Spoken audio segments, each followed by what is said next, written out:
Comishona Okwu Okporo ụzọ dị n'aka na Anambra Injinia Ifeanyi Okoma ekwugo n'ime okporo ụzọ dị 528 narị kilomita 528 Gọvanọ Chukwuma Soludo nyere ntụziaka ya ka arụọ na narị kilomita 316 abụrụgo nke awụrụ kolota.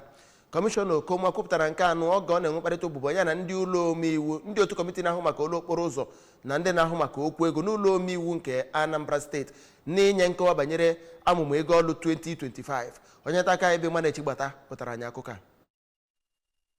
Ya bụ kọmishọna na-ahụ maka ọrụ kwuru na n'agbanyeghị na ha nwere iche aka mgba mana ha ga-aga n'iru ị na-arụsi ọrụ ike iji nye ndị Anambra ọrụ nke bụ ịgba. N'okwu nke ya, onye chairman nke kọmiti na-ahụ maka ọrụ nakwa onye nke na-anọchite anya Orumba South Constituency Injinia Imanwafọ kwuru na aka ọrụ ndị ministri na-ahụ maka ọrụ bụ nke gosipụtara ihe nke ọma n'afọ 2024 ma kwuo na a ga-elebere ha anya iji wegokwuo ego amụ ọrụ ha n'afọ 2025 maka ọrụ